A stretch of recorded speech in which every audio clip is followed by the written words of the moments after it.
在这边。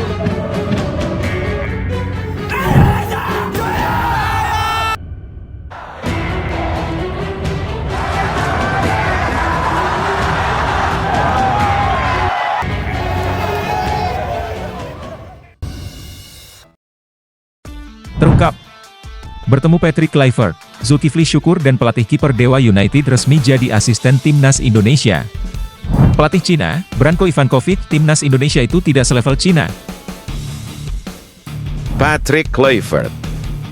Tambah kekuatan, Zulkifly Syukur dan Sjoerd Woudenberg merapat ke timnas Indonesia. Halo Sobat Garuda. Ada kabar menarik nih buat kalian yang penasaran dengan perkembangan timnas Indonesia di era Patrick Kluivert. Siapa sebenarnya yang akan jadi tangan kanan sang pelatih asal Belanda? Apakah ada nama-nama kejutan di staf kepelatihan Garuda? Yuk, kita kupas bareng. Zulkifly Syukur dapat kesempatan emas. Jadi, asisten pelatih timnas? Teka-teki siapa pelatih lokal yang bakal jadi asisten Kluivert di timnas Indonesia mulai menemui titik terang.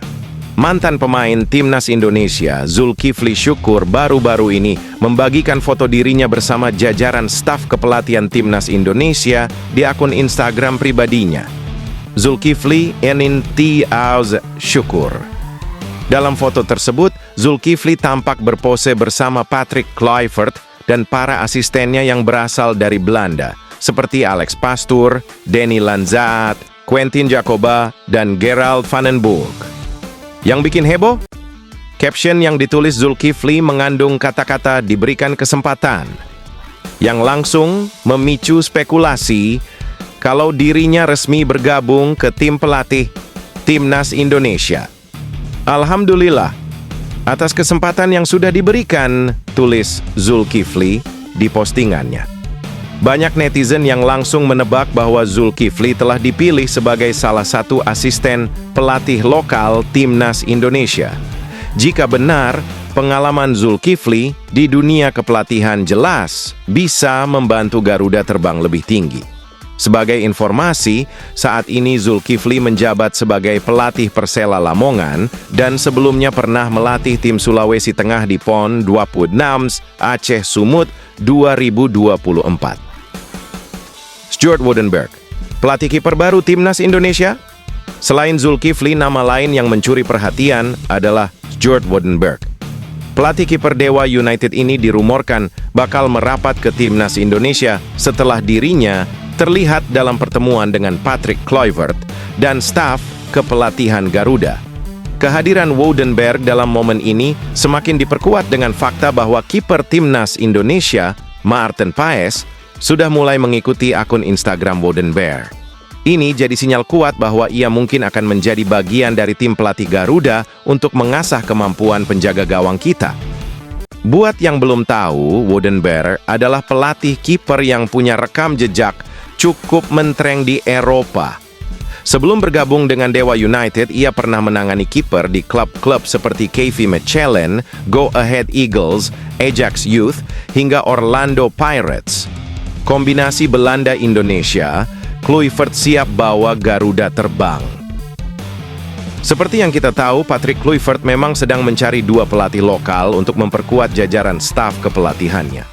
Kombinasi antara pengalaman pelatih asal Belanda dan karakter lokal diyakini bakal membantu timnas Indonesia bersaing di fase grup C kualifikasi Piala Dunia 2026 zona Asia.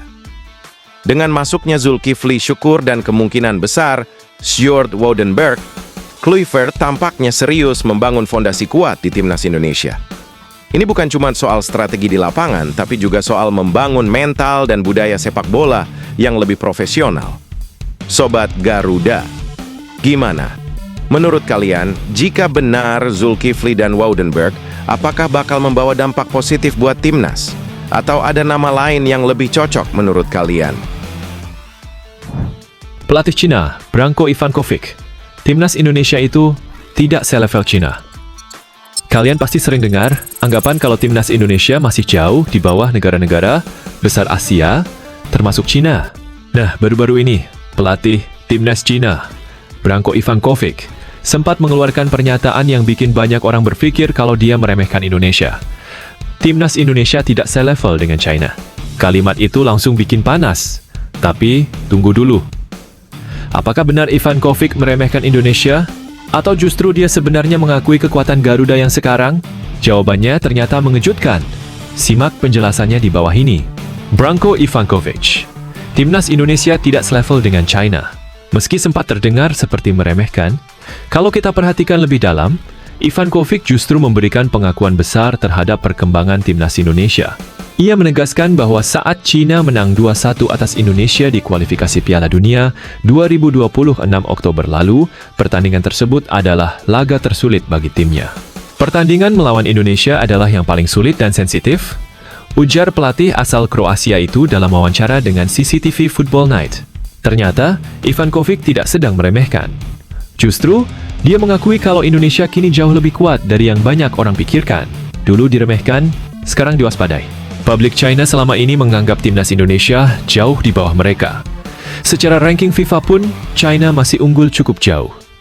Namun, Ivankovic dengan tegas membantah anggapan bahwa Indonesia adalah tim lemah. Dalam konsep tradisional setiap orang, kekuatan timnas Indonesia tidak setingkat China. Tampaknya kekuatannya lebih buruk dari tim China, kata Ivankovic. Tapi, lanjutnya, itu dulu. Kini, dengan banyaknya pemain keturunan yang bermain di Liga Top Eropa, timnas Indonesia bukan lagi tim yang bisa dianggap remeh.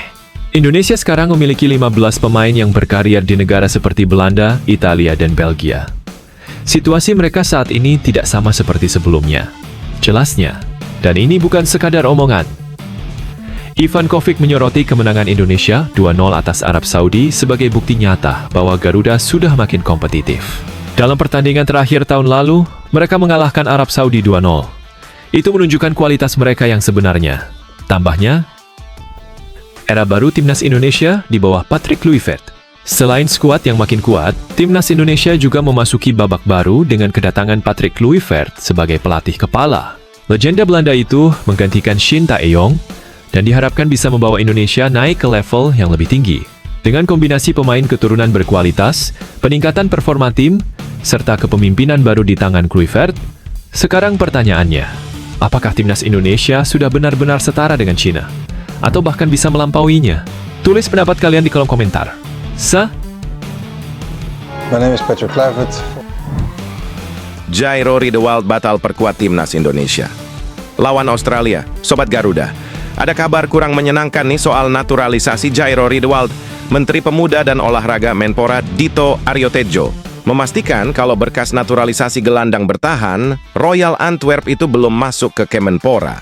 Artinya, prosesnya masih diurus PSSI dan belum bisa dipastikan apakah Jairo bakal membela Timnas Indonesia saat melawan Australia di kualifikasi Piala Dunia 2026. Untuk Jairo, belum masuk ke Kemenpora. Ini soal berkasnya yang belum beres, kata Dito Aryo Tejo, Jumat, 31 Januari 2025. Menurut PSSI, ada paperwork yang masih belum diselesaikan. Jadi, berkasnya belum ke Kemenpora, tambahnya. Nah, kalau melihat jadwal laga Timnas Indonesia versus Australia ini udah mepet banget, yakni 20 Maret 2025. Sementara itu, regulasi FIFA mewajibkan daftar pemain harus dikirim minimal 30 hari sebelum pertandingan alias sekitar 19 Februari 2025. Artinya PSSI cuma punya waktu 19 hari buat beresin semua proses naturalisasi Jairo. Buat yang belum tahu, proses naturalisasi ini lumayan panjang dan harus melewati beberapa tahap, termasuk persetujuan Komisi 3 dan Komisi 10 DPR RI, rapat paripurna DPR, persetujuan dari Kementerian Sekretariat Negara, keputusan Presiden, pengambilan sumpah WNI di Kementerian Hukum dan HAM, sampai perpindahan federasi. Ribet banget kan? Makanya, kalau ada kendala sedikit aja, Jairo bisa aja gagal membela Garuda di laga krusial ini. Tapi, tenang, Sobat Garuda. Menpora juga kasih update kalau ada 3 pemain keturunan yang berkasnya udah masuk dan bakal segera dinaturalisasi, yaitu Ole Romeni untuk timnas senior, serta Tim Gaispens dan Dion Marks untuk timnas U20. Ketiganya dijadwalkan menjalani rapat dengar pendapat RDP dengan Komisi X dan 13 DPR pekan depan. Prosesnya masih panjang, tapi harapannya bisa rampung secepatnya. Kalau semua berjalan mulus, mereka bakal segera mendapatkan kepres dan menjalani sumpah WNI. Dilansir Kompas.com oleh Dekiki akan sumpah 8 Februari 2025. Sobat Garuda, Sekjen KNVB tak sepakat dengan Erick Thohir. Anda tidak bisa menyebutnya. Ada perdebatan seru nih, Sobat Garuda. Sekjen Federasi Sepak Bola Belanda, KNVB, Gijs de Jong, ternyata nggak setuju dengan pernyataan Ketua Umum PSSI, Erick Thohir, yang menyebut timnas Indonesia sebagai raksasa yang sedang tertidur. Erick sebelumnya bertemu dengan KNVB di Belanda buat menjalin kerjasama demi memajukan sepak bola Indonesia.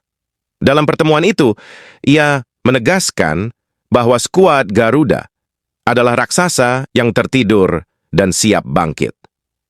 Indonesia adalah raksasa yang sedang tertidur. Saya terus mengatakan ini, kata Erick dalam wawancara di kanal YouTube The Way. Namun, Gijs de Jong punya pandangan berbeda. Menurutnya, Indonesia udah bangkit dan nggak bisa disebut tertidur lagi. Anda tidak bisa menyebutnya tidur lagi. Tidak, mereka, timnas Indonesia, sudah terbangun, ujar Gijs de Jong. Pendapat Gijs ini masuk akal sih, mengingat Indonesia sekarang udah jadi sorotan dunia sepak bola. Apalagi kita punya peluang besar buat lolos ke Piala Dunia 2026. Saat ini timnas berada di peringkat ketiga grup C dengan 6 poin. Dengan ditunjuknya Patrick Kluivert sebagai pelatih baru, timnas Indonesia bakal menghadapi tantangan berat melawan Australia pada 20 Maret 2025 dan Bahrain pada 25 Maret 2025. Dua laga ini bakal jadi ujian penting buat menunjukkan kalau Garuda emang udah bangkit dan siap bersaing di level dunia. Gimana menurut kalian, Sobat Garuda? Setuju sama Erick Thohir kalau kita ini raksasa yang tertidur? Atau lebih setuju sama Gijs de Jong yang bilang kita udah bangun? Drop pendapat kalian di kolom komentar ya. Fire!